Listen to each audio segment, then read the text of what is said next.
Olá, boa noite. Boa noite. Confirmadas 11 mortes no incêndio em um hospital particular no Rio de Janeiro.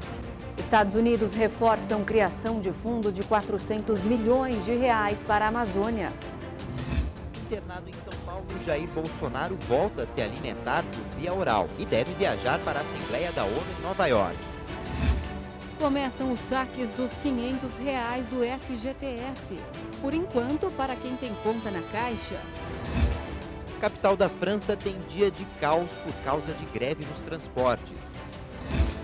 Depois de 4 meses sem jogar pelo PSG, Neymar é relacionado e pode entrar em campo no fim de semana. Agora, no Jornal das 18 horas. Foram identificadas as 11 vítimas fatais do incêndio que atingiu um hospital particular no Maracanã, zona norte do Rio de Janeiro. Eram todos idosos, com idades entre 66 e 96 anos. Os peritos da Polícia Civil trabalham no local para descobrir as causas do incêndio. A suspeita é de que o fogo tenha começado com um curto-circuito. O fogo começou no final da tarde desta quinta-feira e se espalhou rapidamente pelo prédio. A grande quantidade de fumaça dificultou os trabalhos de resgate. Mesmo assim, médicos, enfermeiros e o Corpo de Bombeiros conseguiram retirar mais de 100 pacientes que estavam internados no hospital. Foram momentos de desespero. Muita gente querendo até se jogar. Muita fumaça, muita fumaça. E falando que ia chegar o bombeiro, que o bombeiro ainda não tinha chegado. Muita fumaça, muita gente gritando. As enfermeiras, o pessoal do Badi, todos eles tentando tirar todo mundo de evacuar. Eles trabalharam rapidinho e chegou os bombeiros. Quando eu cheguei aqui, o incêndio já estava pegando a garagem, já estava aumentando o incêndio ali. Começou a querer vir para fora, aí os bombeiros rapidamente começaram tentando apagar o incêndio ali. Uma creche e a garagem de um prédio da região foram cedidas para a instalação de uma base de atendimento. Foram colocadas camas na rua Arthur Menezes, perto do hospital, e cerca de 90 pacientes foram transferidos para hospitais próximos. No final da noite, os bombeiros controlaram o fogo. As mortes foram causadas por asfixia e pelo desligamento de aparelhos. O prefeito do Rio, Marcelo Crivella, visitou o local da tragédia e disse que suspeita de ação criminosa. Andei pelo prédio, todas as partes, vi sprinkler em todos os lugares, vi extintor de incêndio, vi porta corta-fogo, vi escadas que são escadas para retirar a fumaça, e escadas que têm exaustão, de tal maneira que, bom, vamos receber. Polícia Civil, bombeiros estão vindo para cá para dizer a causa real do incêndio. O presidente Jair Bolsonaro prestou solidariedade às vítimas do incêndio. Os sentimentos foram expressados pelo porta-voz da presidência, Otávio Rego Barros. Em nome do presidente, e ele já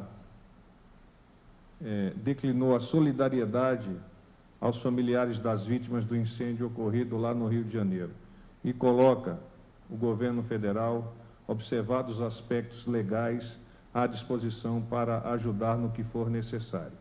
E o que nós pedimos são orações e pensamentos positivos aos pacientes, aos familiares dos pacientes e àqueles que estão operando em nome de Deus para o restabelecimento o mais rápido possível daquela situação. O diretor do hospital, Fábio Santoro, informou que dos pacientes que estavam na unidade, 77 seguem internados em outras instituições de saúde e 15 já tiveram alta. O presidente Jair Bolsonaro voltou a se alimentar por via oral. A recuperação dele apresentou melhoras e a previsão é de alta daqui a 3 ou 4 dias. Segundo o boletim da equipe médica que acompanha Jair Bolsonaro, o presidente está sem dor, sem febre e apresentou melhora dos movimentos intestinais. A novidade é que a sonda nasogástrica já foi retirada e, além da alimentação pela veia, a cada 1 hora o presidente ingere 50 ml de algum líquido, como água, suco ou chá. A previsão de alta é para daqui 3 ou 4 dias, quando o Bolsonaro já estiver se alimentando com alguma comida cremosa ou pastosa e ingerindo a quantidade necessária de calorias diárias. Na dieta líquida não é tão fácil conseguir isso, mas na cremosa é mais fácil. Mas eu só posso dar cremosa quando ele tiver com uma dieta líquida completa e se sentindo bem. Aí eu posso mudar para cremosa. O presidente Jair Bolsonaro continua com fisioterapia respiratória, pode sentar e caminhar pelo corredor do hospital. As visitas continuam restritas. De acordo com o porta-voz do governo, o vice-presidente Hamilton Mourão vai ficar por mais 4 dias na presidência da República, para que Jair Bolsonaro tenha um período maior de repouso. Assim que receber alta, o presidente deverá viajar a Nova York para participar da Assembleia Geral da ONU, no dia 24 deste mês. Pouco a pouco, quando nós nos aproximarmos do momento da decolagem, do momento da viagem, o doutor Macedo, que há pouco também já vocalizou fazer uma visita ao presidente e realizar uma avaliação. Então, pouco a pouco, nós iremos definindo efetivamente esse planejamento. Então, sendo pragmático, o planejamento permanece, nós iremos a Nova York no dia 22 e o presidente discursará no dia 24 na Assembleia das Nações Unidas. E nesta quinta-feira, Jair Bolsonaro fez sua live semanal do quarto onde está internado. Quando gravou, o presidente ainda estava usando a sonda nasogástrica, que já foi retirada. Por recomendação médica, ele falou menos, para não forçar a respiração. Hoje pela manhã recebi a visita de uma pessoa que salvou minha vida, juntamente com seus colegas, lá em Juiz de Fora. O doutor Luiz Henrique Borsato foi chefe da equipe médica lá naquele 6 de setembro do ano passado, onde ele conta com detalhes que, por questão de milímetros, a faca não atingiu pontos vitais. Ela passou milímetros da veia cava, do fígado, do estômago, do coração. Então, uma visita que eu não tinha como não me emocionar. Então, o doutor Luiz Henrique Borsato, equipe médica Santa Casa de Fora, muito obrigado mais uma vez a todos vocês. E nesse bate-papo, em 3 minutos, estava ao meu lado também o doutor Antônio Luiz Macedo, que agora trabalha aqui no Vila Nova Star, um hospital da Redidor. Ele me atendeu no passado no Albert Einstein. Então eu agradeço esses 2 profissionais pela minha vida, a Deus em primeiro lugar, e nós temos uma missão: ajudar a mudar o destino desse grande país chamado Brasil. Então a todos vocês, muito obrigado pela oportunidade. Até quinta-feira, se Deus quiser, com uma live aí com boas notícias, como sempre estamos fazendo. Os Estados Unidos reforçaram a intenção de criar um fundo de pouco mais de 400 milhões de reais para ajudar na preservação da biodiversidade da Amazônia. O compromisso foi anunciado pela primeira vez por Donald Trump em março. Agora, o secretário de Estado dos Estados Unidos, Mike Pompeo, disse que o fundo vai ser liderado pelo setor privado e tem previsão de 11 anos. Mike Pompeo fez a declaração hoje de manhã ao lado do ministro das Relações Exteriores do Brasil, Ernesto Araújo, depois de uma reunião entre os dois em Washington. De saída do cargo, a Procuradora-Geral da República, Raquel Dodge, se manifestou contra a concessão de um habeas corpus ao ex-governador do Paraná, Beto Richa, do PSDB. Os advogados de Richa alegavam que uma portaria do Tribunal de Justiça do Paraná, designando juízes substitutos para as subseções da comarca de Curitiba, violaria o princípio do juiz natural do caso. Segundo Raquel Dodge, a portaria editada não representa constrangimento ilegal para o réu. No mês passado, a ministra do Superior Tribunal de Justiça, Maria Tereza de Assis, já havia negado outros pedidos apresentados pela defesa do ex-governador sobre o mesmo assunto. Esse pedido de habeas corpus não é um pedido de liberdade, mas um recurso contra restrições que foram impostas ao ex-governador, como não sair de casa à noite. Beto Richa responde a diversas ações na Justiça do Paraná sobre fraudes em reformas e construções de escolas, irregularidades em concessões de pedágios e por tentar influenciar testemunhas em depoimentos. Ele chegou a ser preso 3 vezes, mas atualmente está em liberdade. Richa nega as acusações. O ex-governador teve recentemente quase 20 milhões de reais bloqueados em bens a pedido do Ministério Público Federal. A Justiça mandou soltar no Rio de Janeiro o empresário e ex-deputado federal Índio da Costa. Ele foi preso preventivamente na última sexta-feira em uma operação da Polícia Federal que apura irregularidades nos Correios. O O habeas corpus foi do desembargador João Pedro Gebran Neto, da 8ª turma do Tribunal Regional Federal da 4ª Região. O magistrado entende que o decreto de prisão emitido pela Justiça Federal em Florianópolis se baseava em argumentos genéricos sobre a participação do ex-deputado nas fraudes. Índio da Costa é suspeito de integrar uma organização criminosa que realizava fraudes na empresa estatal. Gebran Neto determinou medidas alternativas como pagamento de fiança de quase R$200 mil, proibição de sair do país sem autorização e proibição de se comunicar com outros investigados. A Polícia Federal indiciou 96 pessoas por fraudes em licitações de uniformes, merenda e material escolar. Entre os indiciados estão prefeitos, empresários e servidores públicos. As irregularidades em 30 municípios do estado de São Paulo foram investigadas na Operação Prato Feito. Os contratos ultrapassam R$1,5 bilhão. 4 dos 13 prefeitos investigados já tiveram mandatos cassados. Hoje foi o primeiro dia de saques dos R$500 do FGTS para quem tem conta na Caixa. O governo espera que a liberação desse dinheiro aqueça a economia. Vão ser cerca de R$42 bilhões circulando. E quem não tem conta no banco poderá pegar o dinheiro só a partir do mês que vem. A corrida para sacar o dinheirinho do fundo já começou. É muito bom, né? Ajuda bastante. A gente precisa, né? Correntistas da Caixa Econômica Federal, que nasceram nos meses de janeiro, fevereiro, março e abril, já podem sacar até R$500 de cada conta que tiver do FGTS, ativa ou inativa. A liberação é de acordo com a data do aniversário. Para atender todo mundo, as agências da Caixa estenderam o horário de funcionamento até a próxima terça-feira. Então, são quase 4 mil agências abrindo 2 horas antes da abertura normal.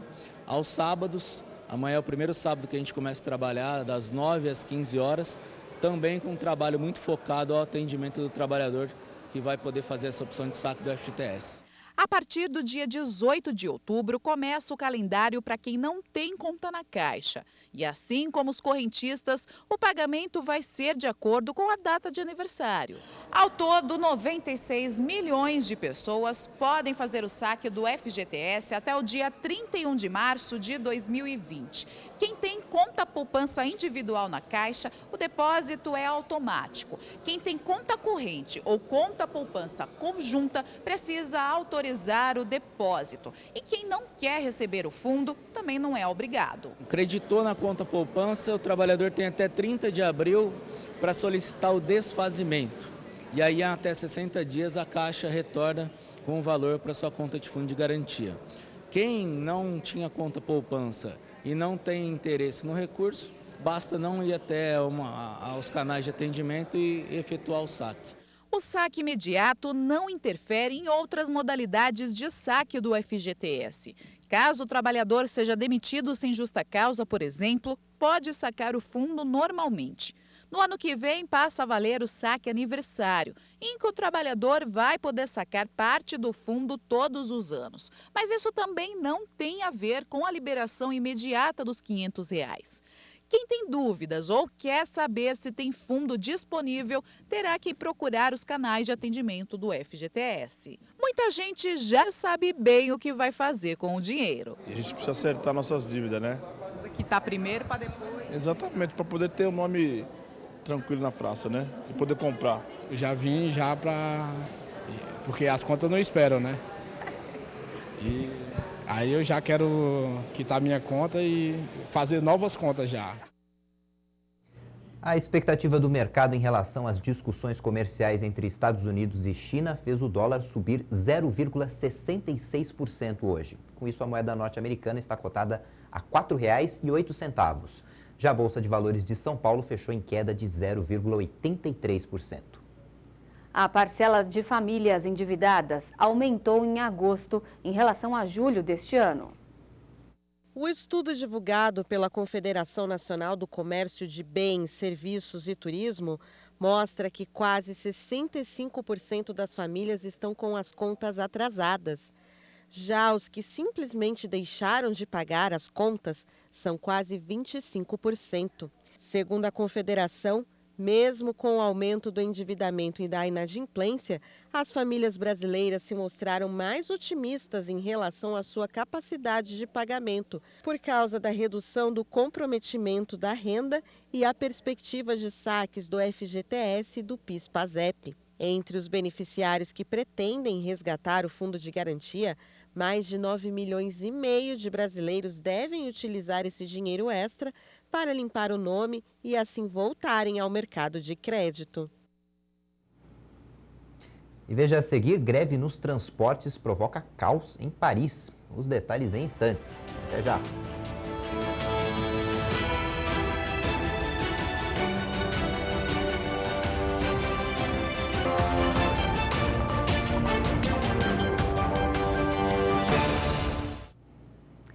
A prefeita de Chapada dos Guimarães, em Mato Grosso, Thelma Oliveira, do PSDB, decretou situação de emergência no município por causa dos focos de incêndio. Aviões estão trabalhando no combate às chamas e amenizando a situação. Mas o risco aos atrativos turísticos no Parque Nacional ainda é grande. Calor e baixa umidade do ar. Combinação perfeita para que as queimadas aconteçam. Na região da Chapada dos Guimarães, em Mato Grosso, não chove há mais de 120 dias. E o resultado é toda essa destruição. Na tentativa de diminuir o problema, o movimento nessa pista de aviação rural tem sido assim: chega avião, sai avião. Isso o tempo todo. As aeronaves, que normalmente são usadas para a pulverização de defensivos químicos, agora estão trabalhando em outra causa: tentar apagar as chamas que estão tomando conta do Parque Nacional Chapada dos Guimarães. O parque tem uma área de 32.612 hectares e está queimando há pelo menos 2 semanas sem tréguas. Mas nos últimos dias o fogo se espalhou mais, chegando ao chamado Portão do Inferno, esses belos paredões de pedra, e as margens da rodovia MT-251. Por isso, o trabalho com os aviões precisou ser intensificado. A cada parada, as aeronaves são abastecidas com 2.000 litros de água. Operação que dura no máximo 3 minutos. Durante um dia inteiro de combate às chamas, aproximadamente 80.000 litros de água são utilizados. Um trabalho que tem se mostrado eficiente. Então, o avião, juntamente com as equipes de solo, eles têm uma efetividade no combate muito superior. O Corpo de Bombeiros também vem atuando em operações para conter o avanço das chamas, como é possível ver nessas imagens. Eles também contam com 2 aviões e até um helicóptero vem sendo usado no monitoramento. O fogo já consumiu 13% da área do Parque Nacional Chapada dos Guimarães.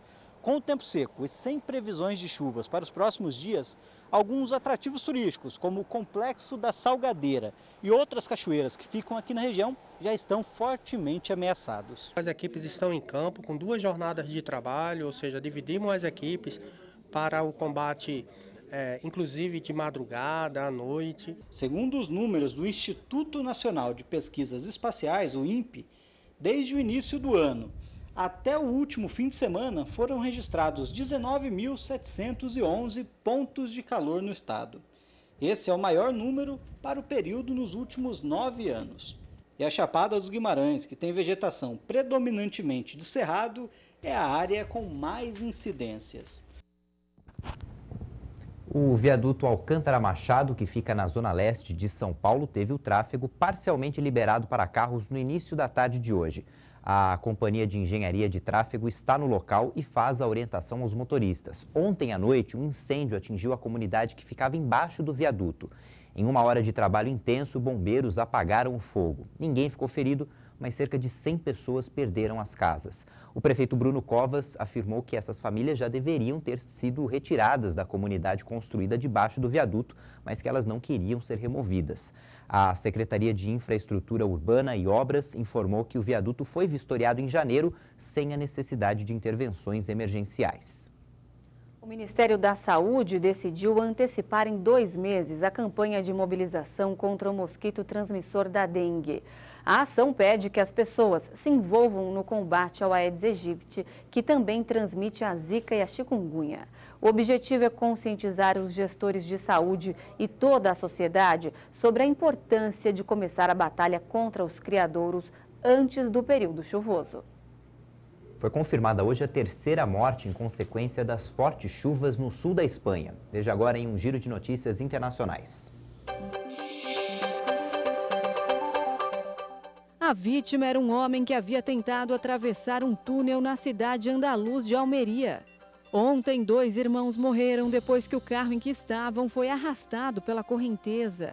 Aeroportos foram fechados e dezenas de estradas foram bloqueadas.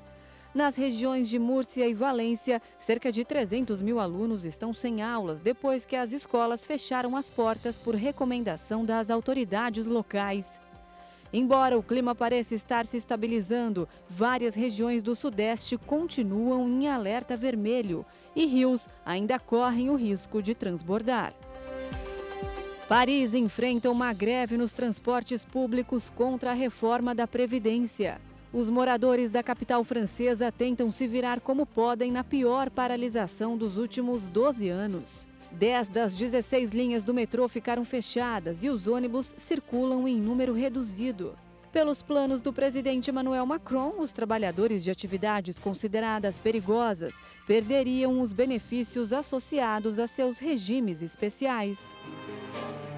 O Banco Central Europeu adotou medidas para apoiar a conjuntura fragilizada na zona do euro. O plano inclui diminuição de taxas, nova compra de dívidas públicas e privada, além de um sistema de tarifas regressivas e empréstimos para aliviar os bancos. A instituição também diminuiu as previsões de crescimento para 2019 e 2020.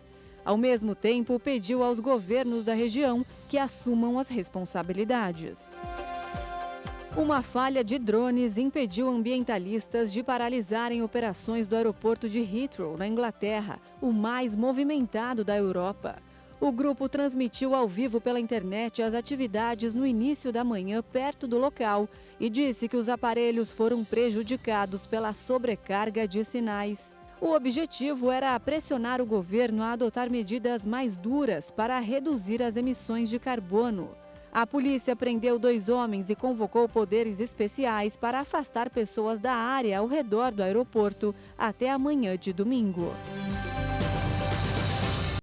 Você vai conhecer agora uma biblioteca flutuante que está instalada dentro de um navio atracado no Porto de Santos, no litoral paulista. São mais de 5.000 livros que contam histórias dos mais variados temas. É no mínimo uma viagem diferente no mundo da literatura. Mesmo com horas de espera na fila longa, todo mundo estava super animado para conhecer o navio bem de pertinho. Hoje nossa visita é o Porto de Santos, no litoral sul de São Paulo, que movimenta mais de 130 milhões de toneladas de produtos em 16 quilômetros de cais e ainda tem o título de líder mundial nas exportações de muitas matérias-primas brasileiras, como café e carne bovina. Mas hoje, o que nos trouxe até aqui foi esse navio, o Logos Hope, que desde o mês passado está atracado em Santos. O navio viaja pelo mundo inteiro com um objetivo nobre: incentivar a leitura. É dentro dele que fica a maior livraria flutuante do mundo. São mais de 5.000 títulos de diversos temas. Tem livro em espanhol, em inglês e, claro, em português. E com preços acessíveis, em média R$20 cada um. Ele vai passando pelos países, né, todas as áreas ali banhadas pelo oceano, para compartilhar conhecimento, ajuda e esperança. O conhecimento fica por conta dos livros, que a gente tenta trazer sempre livros de um valor acessível. E em muitos países é a primeira vez que eles têm acesso à literatura de qualidade por baixos preços. A Evelyn é bibliotecária e não perdeu a chance de conhecer essa biblioteca diferente de perto. Eu estou achando muito bacana, tá bem divididinho, né? Tá, e uma coisa assim boa, porque você pode ter contato com os livros, conhecer o conteúdo, ver o que se trata, tá bem legal mesmo. E não foi só a Evelyn que se impressionou. Todo mundo que passa por aqui viaja no mundo da literatura. O que você está levando para casa? Para minha sobrinha neta, livros para colorir. Um passeio maravilhoso, instrutivo para as escolas, uma biblioteca completa, achei maravilhoso, fabuloso. Venham sempre de outros países que a gente vai amar. E se o navio biblioteca chama a atenção dos adultos, imagine então como fica a cabeça da garotada diante desse gigante. Tô achando muito legal, acho que tem muita coisa de interessante, tipo a minha irmã que tem 1 ano, que ela não pôde vir, né, porque a gente tá na escola, eu tô levando coisa pra ela, enfim, tô achando muito legal. E o que você achou de interessante aqui? Eu achei muito divertido porque é uma experiência diferente, não é tudo que a gente tem todo dia. Então é legal vir aqui porque você sente uma experiência diferente do que você toda hora sente. Além de comprar livros, quem nem imagina como é o interior de um navio, ainda pode fazer o passeio guiado, que leva os visitantes até a cabine de comando. Eu nunca estive num navio dentro, é a primeira vez que estou conhecendo. E o que está achando? Interessante, muito bom. Estive na cabine do piloto lá em cima também, achei interessante. A gente poder ver isso aqui no Brasil e ter essa experiência aqui é maravilhoso pra gente. É uma gratidão que a gente tem, né, de poder ter esse navio aqui. Em Santos, então, melhor ainda. Por onde passa, o navio atrai milhares de visitantes. Fica até difícil de andar aqui dentro. Só aqui no Porto de Santos, quase 80 mil visitantes já conheceram a maior biblioteca flutuante do mundo. Saindo aqui de Santos, o navio ainda vai passar por Rio de Janeiro, Vitória, Salvador e Belém, antes de seguir para a América Central. O navio já passou por mais de 160 países e recebeu mais de 46 milhões de visitantes ao redor do mundo. E para receber toda essa gente, são 400 tripulantes a bordo. São pessoas de mais de 60 nacionalidades, então se tem um idioma que você está estudando e você não tem acesso, você vai encontrar alguém aqui falando. A gente viu que os brasileiros estão gostando bastante, né? Porque está sempre lotado, assim, todo dia. Sim, está sempre lotado, o pessoal gosta de novidade, né? E aí um vai falando pro outro, gostou muito da experiência, fala... E aí vem os próximos, e aqui a última semana tá uma correria. É uma experiência única. Eu acho que eu nunca mais vou ver uma coisa assim, uma livraria sobre a água, né?